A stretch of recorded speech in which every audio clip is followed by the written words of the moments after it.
After working a 10-hour shift as a steel worker, Shannon Mulcahy looks at a bill she received in the mail while her boyfriend, Larry, holds her granddaughter, Carmella. Alyssa Schukar for the New York Times on March 15. I sat in a Cracker Barrel in Zionsville, Iowa, a half-hour north of a factory in Indianapolis that was moving jobs to Mexico.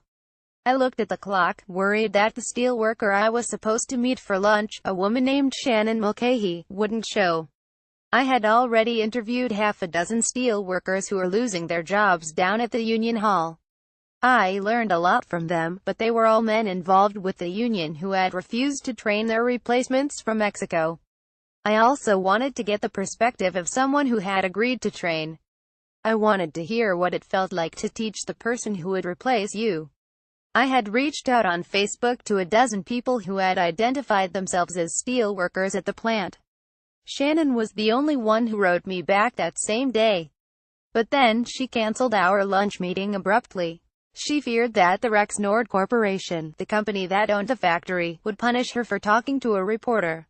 I did my best to convince Shannon that I would protect her identity until she'd received her final paycheck from the company.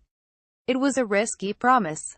Nobody knew when that would be. I'm a stranger and you have no reason to trust me, I wrote her on Facebook. But I do want to tell the story of Rexnord and I want to tell it all the way through. I want to find out 6 months from now or even a year from now what happened to everybody. I want to follow certain people to see where they ended up. I'd love for you to be one of them. Luckily, Shannon did walk through the door at Cracker Barrel, wearing her signature blue eyeliner. She sat down to lunch and told me the story of her life, which was unlike anything I had ever heard. It was a tale of overcoming sexual abuse and domestic violence to become the first female heat treat operator at the plant, responsible for hardening with fire the small rings of steel that would eventually be joined together, one inside the other, to form bearings. Yet Shannon didn't view herself as a victim or a survivor. She was simply a single mom trying to make it.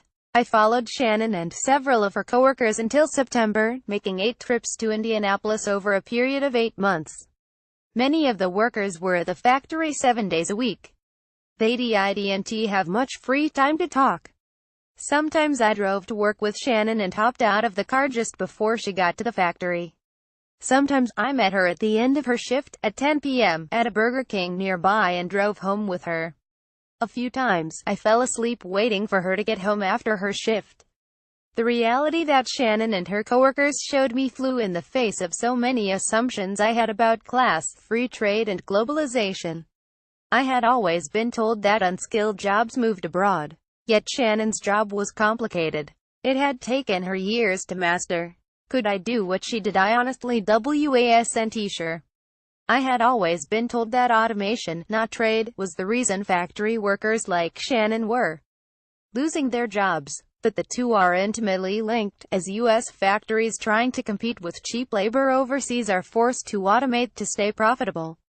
Far from seeing herself as a competitor to machines, Shannon viewed herself as a loving caretaker of the machines she'd spent years learning to operate and repair. I had always been told by economists, diplomats and academics that workers like Shannon were the few who had to be sacrificed so that the rest of us could be better off. They were the martyrs of globalization. But the more I delved into economic theory, the more I began to question whether people like Shannon were really the few. Our economy is designed for and by people with college degrees, a credential that 2/3 of American adults lack. For those of us who are lucky enough to have graduated from good colleges, globalization and unfettered trade have expanded our horizons and boosted our incomes, as the world opened up to our talent and capital. We rarely think about the downsides to our fellow Americans, the most vulnerable among us. Too often, we just repeat the ubiquitous platitude, "The factories are never coming back." Getting to know Shannon and her coworkers helped me understand why so many Americans feel let down by both major political parties in this country. But this story has also given me a huge amount of hope that, despite our many differences, Americans still really do care about one another. After the article ran, people from all walks of life reached out to me, to Shannon and the New York Times. "Shannon, Rosie the Riveter has nothing on you," commented a woman from Vermont. "If ever we are to succeed as a country again, it is because of people like you.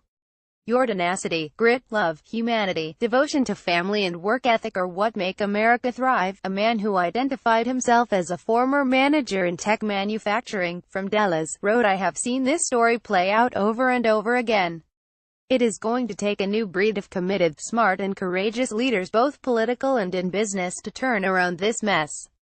A judge in California sent me a message saying that the story affirmed for me how we as Americans are all in this together and should behave that way more. Amen to that.